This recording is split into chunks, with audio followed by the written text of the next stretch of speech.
Okay. So we are very happy today to have Cédric Arancé from IB. So Cédric teach to second year student while also conducting research in functional analysis. He has already published over 20 papers, many of which appear in prestigious journals such as Advanced in Mathematics, Journal of Functional Analysis, Transaction of AMS. So today, he will talk about entanglement-assisted classical capacities of some channel acting as multiplier on Fermion algebra. Please welcome. Thank you for this nice presentation. First, we'd like to thank the organizers for the opportunity to speak today on a significant issue, the interplay between harmonic analysis and quantum information. So my motivation for this work is to connect two developing fields, harmonic analysis, especially Fourier multipliers on the discrete hypercube or Cantor group, and also the spectral theory of ergodic actions of Abelian group on phenomenal algebra. On the other side, we have the quantum information theory. And one of the most important questions in quantum information concerned with the amount of information can be transmitted reliably through noisy quantum channel. So Alice wants to send information to Bob through a quantum channel. For that, many capacities and entropies were introduced for describing the capability of the channel for delivering information from the sender to the receiver. The computation or the estimation and the understanding of these values is a difficult challenge in quantum information. Now I start by recalling some topics in classical information theory of Shannon. If we consider a discrete probability distribution, the Shannon entropy is defined by this formula. It is a measure of uncertainty. And in this setting, classical channel T is a linear map on L1, which sends probability distribution to probability distribution. So indeed, T is a positive linear map which preserves the sum. So each probability distribution is sent on a probability distribution. A classical channel can be identified with a linear map given by a stochastic matrix. And we can consider a concrete example, the binary symmetric channel, where epsilon is a parameter between 0 and 1. So 0 is summed onto 1 with probability epsilon, and 0 is summed on to 0 with probability 1 minus epsilon. So if epsilon is equal to 0, we obtain this matrix. It is the identity channel.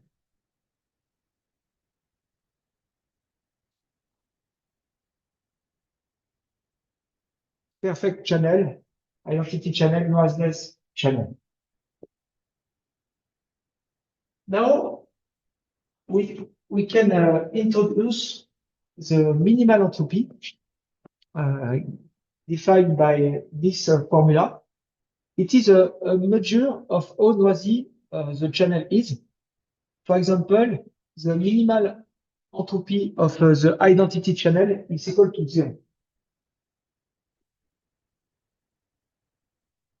We can also introduce the channel capacity, which is the highest rate in classical bits per channel use at which information can be sent with arbitrary low probability of error.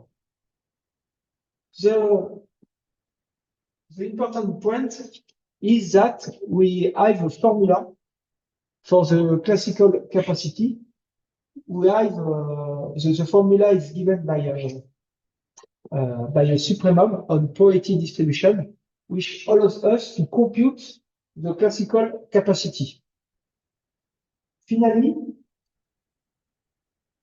the minimal entropy is additive on tensor product of channel, and the classical capacity is also additive on tensor product of channel.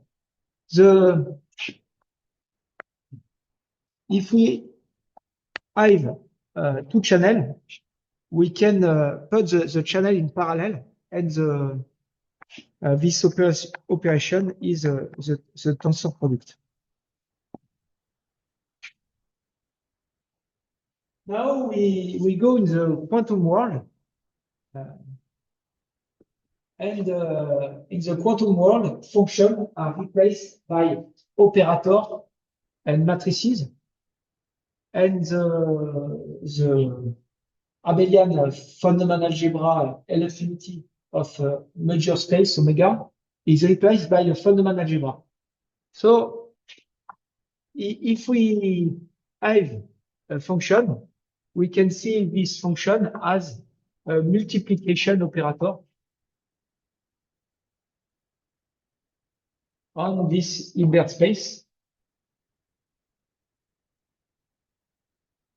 So we can see a function as an operator, and the generalization of abelian on this abelian algebra is a fundamental algebra. If we have a trace, we can introduce non-commutative LP spaces, and in the norm of the classical LP space, we replace the integral by the trace. And for example, the non-commutative analog of LP is the Shatton space SP. The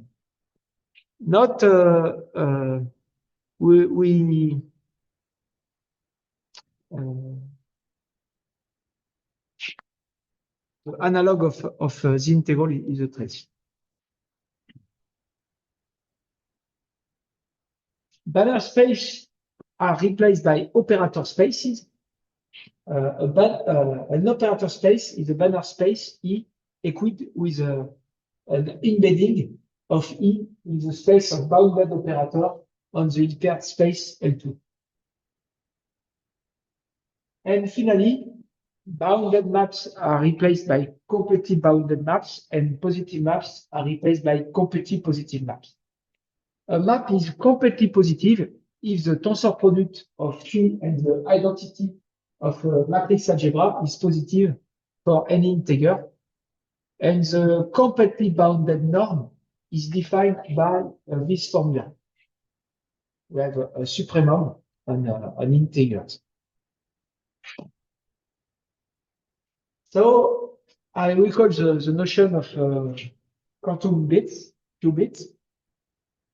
We have two basic states, so we can see as a vector in the plane. It is a ket 0 and ket 1, but here we use complex numbers. A qubit is a superposition of these two basic states with complex coefficients, such that the modulus of the square of the modulus of alpha plus the square of the modulus of beta is equal to 1. And the coefficient alpha and beta cannot be directly measured. And measuring the qubit returns 0 with probability the square of the modulus of alpha, and and one with the priority the square of the modulus of beta. Finally, the measurement collapses the qubit ket psi to either 0, ket 0 or ket 1, and the original coefficients alpha and beta are lost. So now I recall the notion of fundamental entropy, which is a generalization of the Shannon entropy. And a quantum state is a positive element of the trace space S1 with trace equal to 1. An important point is S1 is identified with the matrix algebra, and we have a non-embedding of L1 into S1. So I will explain this point.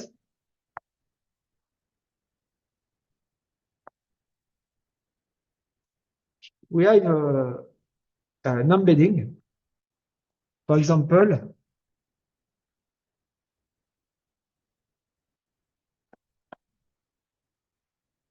this element is summed on this element.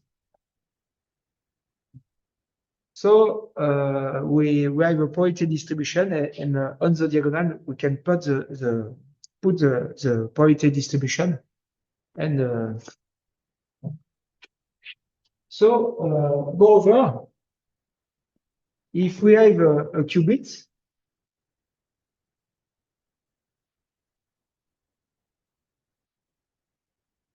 we can write the product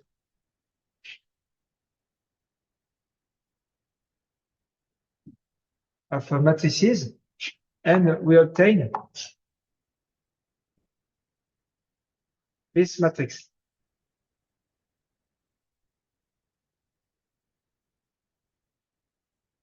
So we can see qubit as matrices, not that the trace of matrix is equal to 1.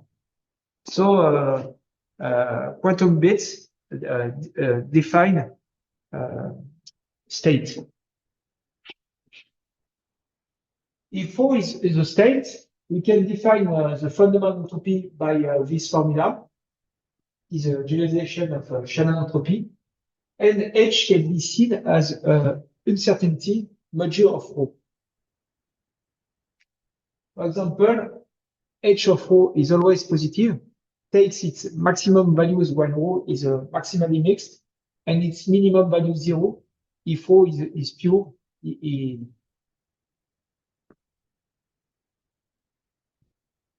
this setting, a quantum channel T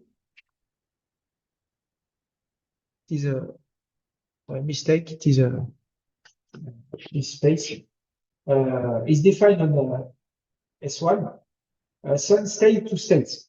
T is a trace-preserving, completely positive map acting on the traceless space. For example, we can consider the depolarizing channel, which is defined by this formula.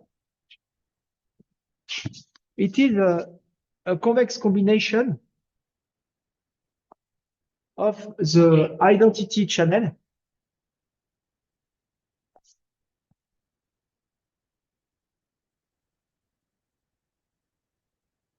and the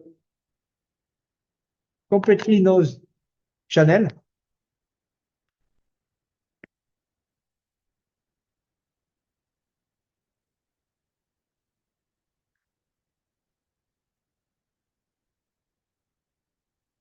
This channel destroys all information, since if we compute with a state, we obtain, since the trace is equal to 1, this state. So it is a classical channel in quantum information. This channel is destroy all information.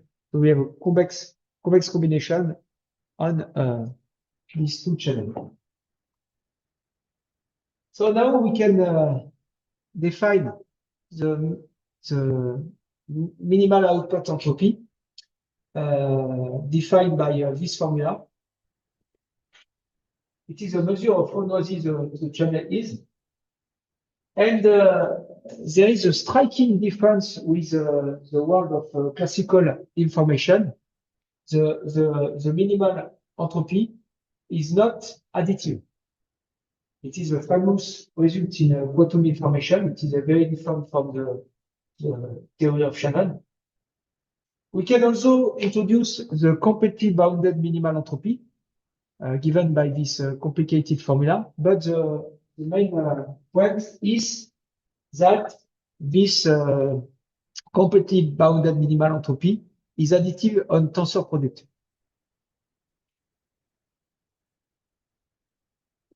A classical problem in quantum information is to compute or to estimate the minimal entropy of concrete channel and the completely bounded minimal entropy, and to find an explicit example for Hastings result without probability.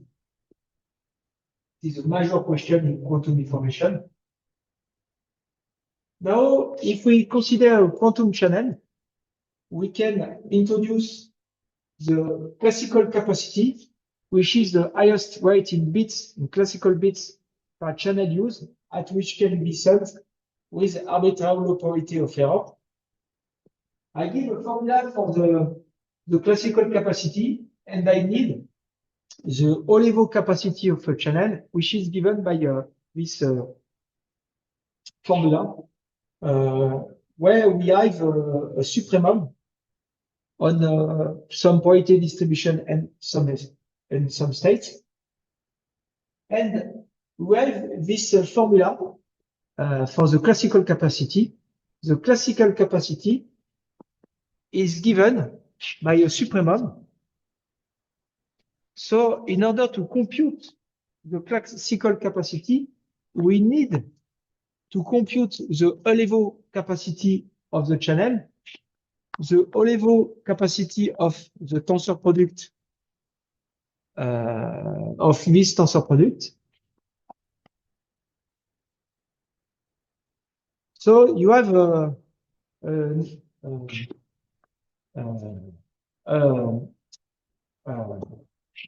an affinity of supremum. You need to compute a lot of supremum, so it is difficult. This procedure is called regularization, and it is more difficult than in the classical case to compute the classical capacity. So a problem is to compute the classical capacity for concrete channel, and an open question is to know if the classical capacity is additive on tensor product.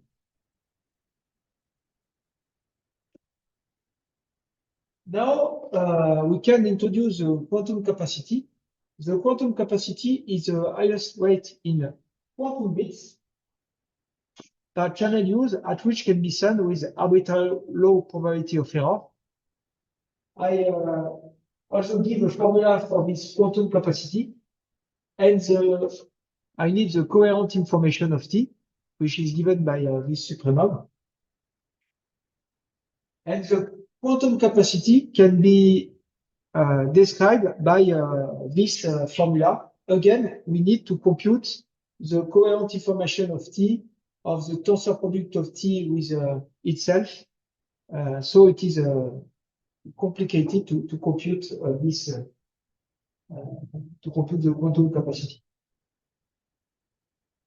We have this inequality.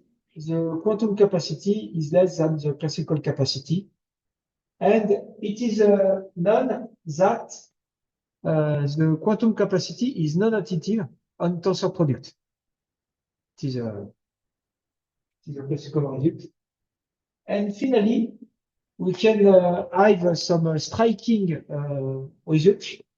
We can have two channels, T1 and T2, with a quantum capacity equal to 0. But if we consider the tensor product, the quantum capacity can be strictly positive. Really a striking phenomenon. Now, a problem is to compute or to estimate the quantum capacity of computation. Now, I introduce a last one capacity, the entanglement assisted classical capacity, which is the highest rate in classical bits per channel used, achievable when the sender and receiver share entangled particle. So Alice sent the information to Bob, but Alice and Bob can use a pair of entangled particles. We have a formula for this capacity. So it is more easier to compute this capacity than the classical capacity. And moreover, this capacity is additive on tensor product. We have this formula.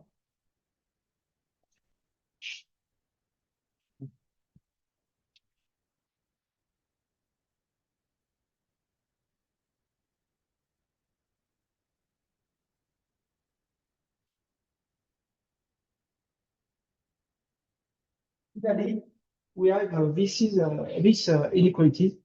The quantum capacity is less than the classical capacity, and the classical capacity is less than the entanglement assisted classical capacity. Okay, now we can generalize all this setting with a finite dimensional fundamental algebra. So we can consider a finite dimensional fundamental algebra equipped with a normalized trace. And recall that any finite dimensional algebra is isomorphic to a direct sum of matrix algebra. And with a trace, we can define non-commutative LP space with this term.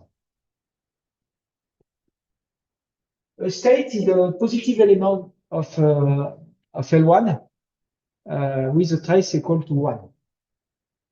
Finally, quantum channel is a completely positive trace-preserving map acting on the non-commutative L1 space.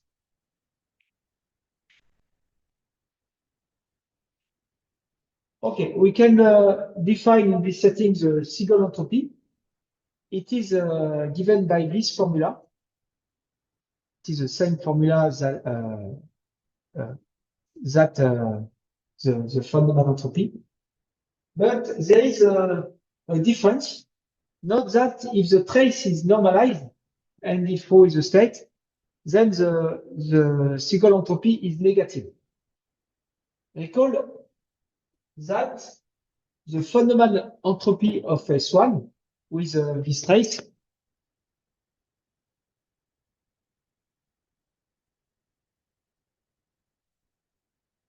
here I use this trace. It is not normalized. While this inequality. So it is there is a difference if the trace is normalized or not. The entropy is additive on tensor product. And finally, we can define the classical capacity, the minimal entropy, and the completely bounded minimal entropy for channel. Now, I describe a connection, a well-known connection between entropies and non-commutative LP spaces. If we consider a finite dimensional fundamental algebra, we can recover the opposite of the entropy by using the derivative of non-commutative LP norm. Moreover, we can recover the minimal entropy of a channel by using the derivative on an operator norm. And we can recover the completely bounded minimal entropy by using the derivative of completely bounded norm. But in general, computing these operator norms is not much easier than directly computing the minimal entropy. However, we show that the computations of the completely bounded norm is possible in the case of an arbitrary multiplier T on a Fermi algebra. So I will define the notion of multiplier, but first I define the notion of Fourier multiplier. A Fourier multiplier on the one-dimensional torus T circle is a bounded linear map on L1, which maps a Fourier series on the Fourier series where each coefficient is multiplied by EK, AK. We can define an analog notion for a locally compact abelian group, G. And more precisely, we can use this definition. A bounded operator from Q to LP is a bounded Fourier multiplier if it's commute with all translation on the group. But it is such an operator has a similar property than Fourier multiplier. Now, an important result for the sequence of the talk is the following. If we consider a linear map from L1 into LP on a compact abelian group, the T is a bounded Fourier multiplier if and only if it is a convolution operator by a function of LP. We can see this operator as a multiplier using a Fourier transform. And moreover, the map is, in this case, the map is completely bounded, and we can describe the operator norm from L1 into LP and the completely bounded norm from L1 into LP. It is given by the LP norm of F. So now we investigate an example, the n-dimensional discrete hypercube. If n is an integer, we can consider the finite abelian group and for any complex function, the normalized integral is given by this formula. It is an average over uniformly chosen sign. And we can introduce the coordinate on the product, and we can see this is coordinates as independent Radmacher random variables. And we can introduce the Walsh function, the classical system on the Walsh functions in this setting. Each Walsh function is a product of Radmacher variables. And finally, it is well known that the Walsh system is an orthonormal basis of the complex Hilbert space L2.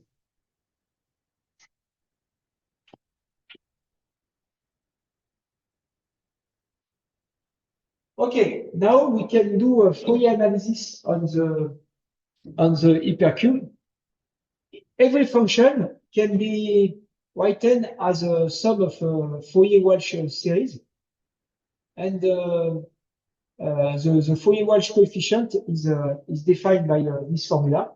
So we can do Fourier analysis in this setting. And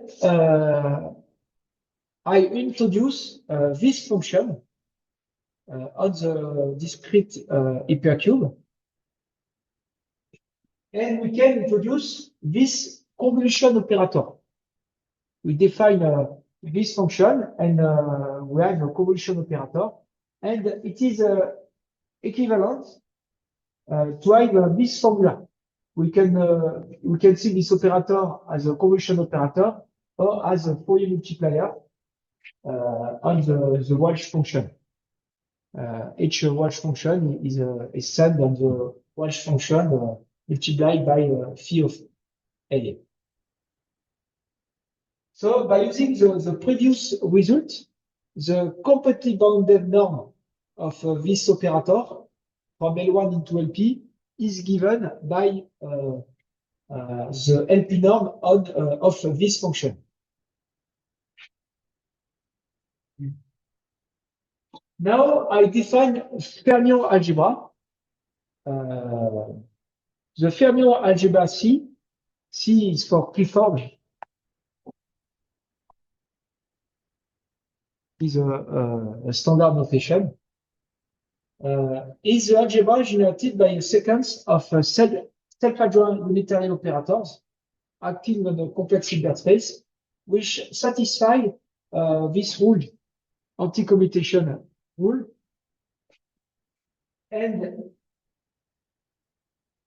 the element SA is defined by a product as similarly to the case of a Walsh function. It is a similar construction. And in this setting, we have a notion of trace. We have a trace on the algebra. And again, the fermion system define an orthonormal basis of the non-commutative L2 space of the fermion algebra.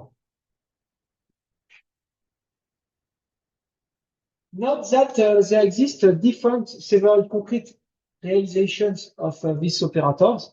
For example, we can consider some construction using creation operator over fermionic Fock spaces. Another construction is possible using tensor product of two complex matrices. Actually, if the dimension is even, we have an isomorphism between the fermion algebra and this matrix algebra. If the dimension is odd, the fermion algebra identify to a sum of two matrix algebra. And finally, in this setting, we can introduce multiplier. A multiplier is a linear map defined by this formula. It is similar to the notion of multiplier on the discrete hypercube. We use a multiplication by a complex number. We said that phi is a symbol of the multiplier. It is an analog of Fourier multiplier on the hypercube.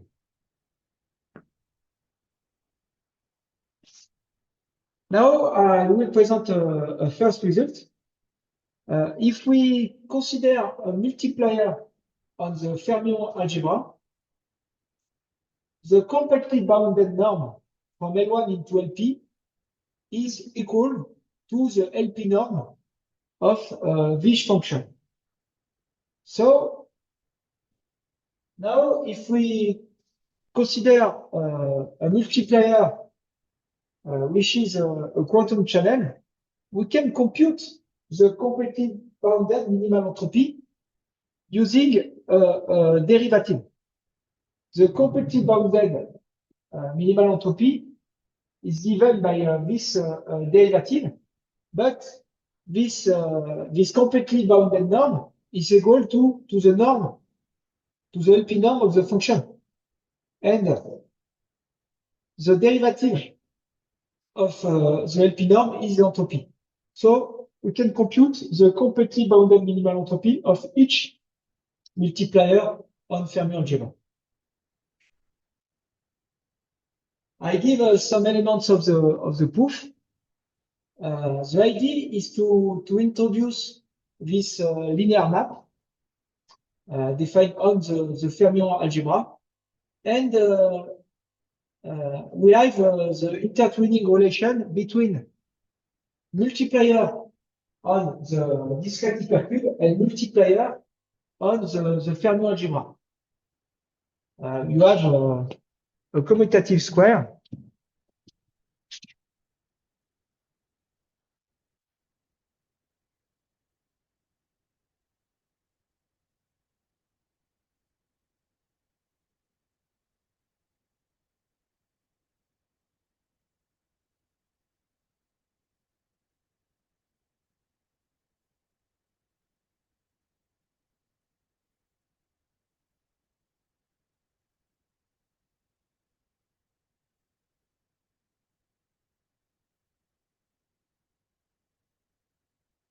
So it is a commutative square, and here we have a multiplier on the Fermi algebra, and here it is a multiplier on the discrete hypercube. So we have information on this operator, so we can deduce information on this operator. Now this map has nice properties. It is a cross-preserving unital homomorphism and induces a complete contraction from L1 into this space and the complete isometry on the LP space. So we can estimate the norm, the completely bounded norm of this operator by using this this operator. So we can obtain that the completely bounded norm of the Fermi multiplier is less than the norm, the LP norm of the function Fphi. For the reverse inequality, we consider another map defined by this formula. And again, this map allows us to have another commutative diagram. This map allows the intertwining of radial multiplier on discrete hypercube and multiplier on the Fermi algebra. So we have again nice properties on this map, and we can obtain the reverse inequality. In conclusion, we can compute the completely bounded map of Fourier multiplier. It is equal to the LP norm of the function. For example, we can consider the case n equal to 2, and we can consider this is matrices. These matrices and these matrices are self-adjoint unitaries and anti-commute. So we have a fermion system. And in this case, the fermion algebra out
Yeah.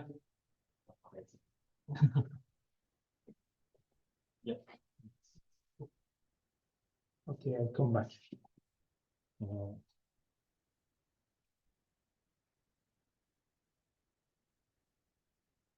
Okay, thank you very much.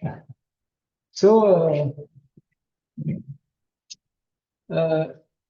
in this setting, the Fermi algebra identifies the matrix algebra in2, and with this identification, we can view the dephasing channels as fermion multipliers.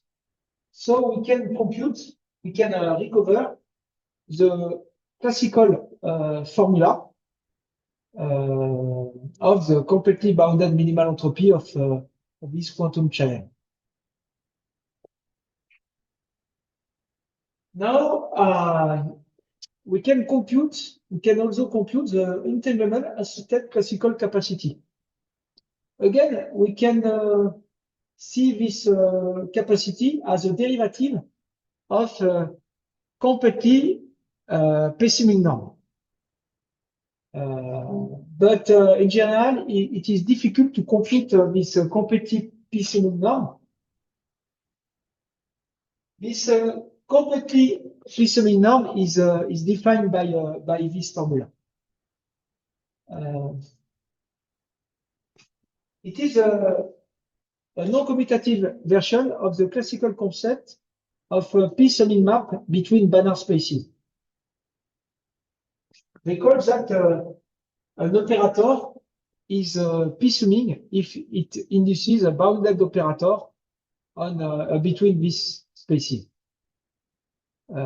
So in my approach, I compute this completely p-summing norm in order to obtain the entanglement assisted classical capacity. So I can present this result. For any multiplier on the Fermi algebra, it is possible to show that the completely p-summing norm is equal to the completely bounded norm of the multiplier on MP into L infinity. It is the main point in my paper, the main difficulty. And I use interpolation and some average argument. So it is possible to compute the entanglement assisted classical capacity of each multiplier. It is given by the opposite of the entropy of the function. Since the entanglement assisted capacity is given by a derivative of completely pessimistic norm, but this completely pessimistic norm is given by this formula, and we can observe by duality this norm is equal to this norm, but we have a formula for this norm. It is equal to the LP norm of this function. So we can compute this capacity. For example, if we consider the dephasing channel, we can see this quantum channel as multipliers on the Fermi algebra. The result for this capacity allows us to recover the non-formula given allows us to recover this formula. Okay, now I will present a generalization to ergodic action of a compact group. So we can define the notion of right action of a compact group on the fundamental algebra. It is given by a star homomorphism alpha, where we have this equality, where delta is the coproduct of the group, the co-multiplication, and right action is said to be ergodic if the fixed point superalgebra equals to the trivial algebra. For example, the homomorphism alpha defined on the fermion algebra is an example of ergodic action of the hypercube on the fermion algebra. So now we can consider an ergodic action, more generally, of a classical abelian group on the fundamental algebra. And this setting, if key is a character, if key is an element of the Pontryagin dual of G, we can consider the spectral subspace.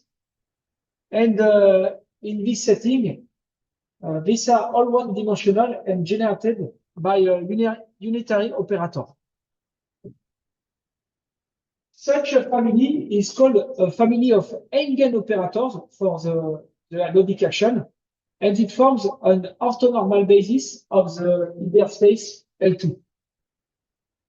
And in the previous example, the fermion elements form a family of eigenoperators. So this setting includes non-commutative developing systems, wild systems associated with mixed commutation relations, non-commutative solenoid and non-commutative toric. And the method and result on my work extend to this setting. I finish with the last example. We can consider a compact abelian group equipped with a normalized R major. And if we consider an irreducible projective unitary representation, we can introduce an ergodic action defined by this formula. And the following map can be seen as a multiplier on associated to this action on the matrix algebra. So my approach allows us to compute the entanglement assisted capacity of this kind of map. And for example, we can recover the entanglement assisted capacity of the depolarizing channel.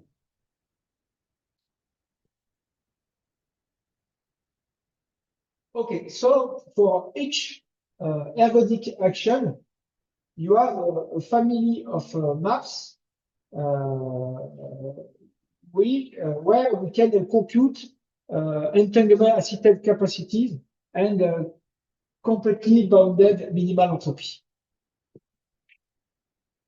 So in conclusion, if we consider a multiplier on the fermion algebra, it is possible to compute the completely bounded minimal entropy. It is possible to compute the classical capacity, the entanglement assisted classical capacity of the multiplier. And finally, we can generalize with system of eigenoperators arising from ergodic action. Thank you for your attention.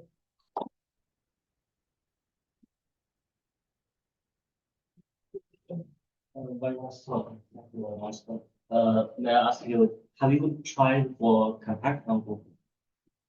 Compact group? Compact group. Yes, but I believe that your result. yeah, I understand your question. But the ergodic action of compact groups, it is a very, very difficult topic. And for quantum compact group, it is the same problem. It is very more complicated than the Abogan groups. It is very complicated. The main point is that the spectral theory is more complicated. It is false in the case of compact group. There is no one-dimensional spectral subspace. It is more complicated. But it is, of course, a really interesting question to understand I am aware of this question. Is it what you said about Wasserman work? As you do? Yes, it is connected to Wasserman, famous Wasserman work. I can do. Wasserman did that for only one quantum compact. Yes, but I spend a lot of hours on Wasserman work, and if unfortunately I don't succeed to obtain some interesting result. I have probably an optimal bound, but I have not the reverse bound in the compact case. So I plan to try to look a concrete example in order to understand the situation. For the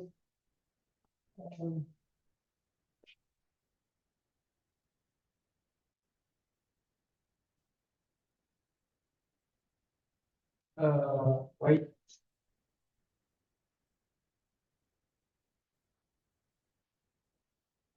I have in the case of a compact quantum group, I have this bound. I have a similar bound, but I want to have the reverse inequality, and don't I don't have the reverse inequality, but I must think about this interesting problem. The problem is this. It does not have a map or generalization of this map in the compact setting. Is the main point of the problem. So nowadays, nobody are working on that, this kind of work. Application of compact group on an animal. There is a lot of people, but not in so more people which try to use ergodic action in quantum information. This is the main point.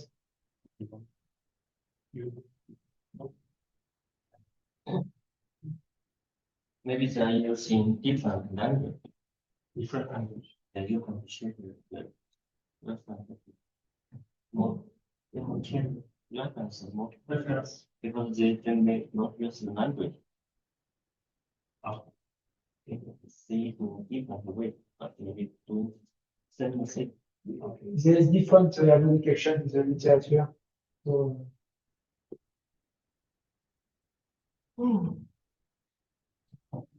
Other question? Question online. So I have some few questions. You have other question? No, not yet. We have asked them later. So I am not an expert on this topic. So I just want to ask you a very naive question. Just can you explain or summarize shortly what is a quantum channel, and can you summarize what do you explain in your book? Yeah, very not with details, but just for a non-expert to understand. Yes, What is the quantum channel? What do you mean by quantum channel? So a quantum channel is a linear map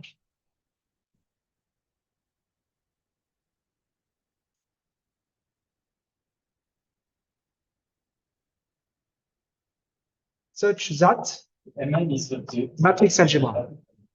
So we can see,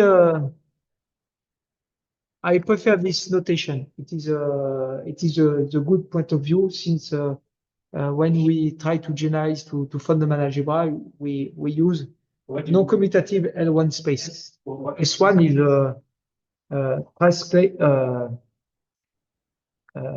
is a MN a set, but the norm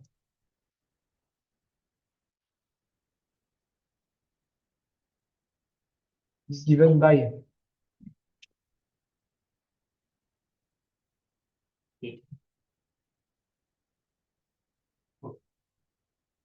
such that the trace of T of X is equal to the trace of X, and T is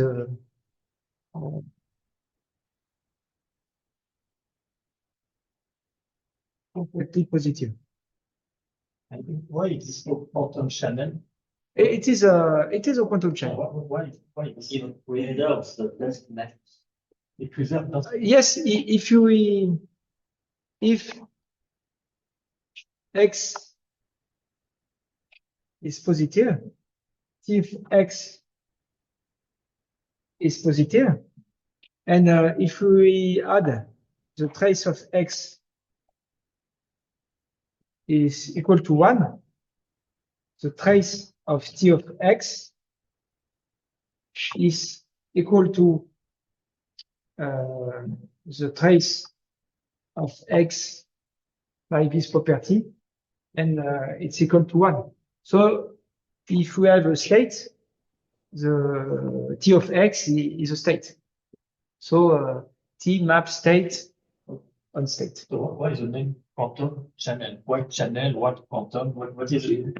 A state is an information. So we can send to other people some information. Okay, so channel means communication. Yes, communication channel. And the state, because it's the language of quantum physics. Quantum information, yes, it is a state or positive. But what you said in the beginning. Yeah, I understand.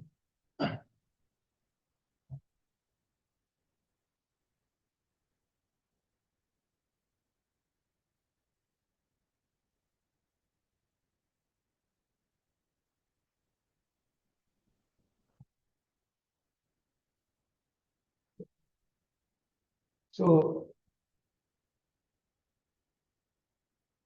you have this definition.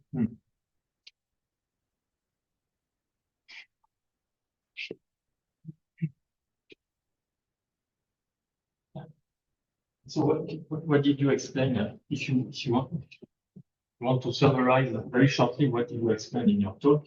So you started from the notion of quantum channel, and then you talk about the expander. No, multiplier. Yeah. The main What is point. the point? Yeah. The main point is to compute to compute the amount of information that you can send from Alice to Bob. Okay. And there is different information. You can send quantum state or classical state or classical state using entanglement particles. For each method, you have a capacity, and you want to know what is the number of bit of qubits that you can send from Alice to Bob by use of channel. Which is a problem for us to communicate. Why with the problem is in general you does not have identity channel. You have why not? so you have a noise channel, a not perfect channel.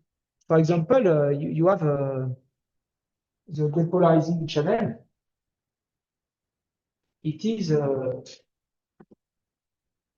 It is the a convex combination between the perfect channel and some noise. In the real world, you does not have identity channel. Why? Why not? It's And the environment gives some problems to perfect channel. the goal is to, yeah, so what did you explain more? Want to compute the amount of information you can keep. You can send from the sender to the receiver. But it is difficult since the formula are complicated in general.